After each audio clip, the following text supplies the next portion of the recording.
د هغو د ظلم وړ سزا دا ده چې پر هغو د الله فرښتو او ټول انسانانو لعنت ده. په همدې حالت کې به هغوی د تل لپاره اوسي، نه به د هغو په سزا کې څه آسانتیا راشي او نه به هغو ته مهلت ورکړی شي. البته هغه کسان به وژغورل شي چې له دې وروسته توبه وباسي او خپل عملی چلند سم کړي. الله بخښونکی او رحم کوونکی دی.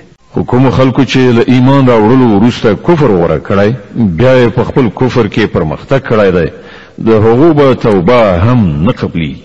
داسې کسان خو پاخه لار ورکي.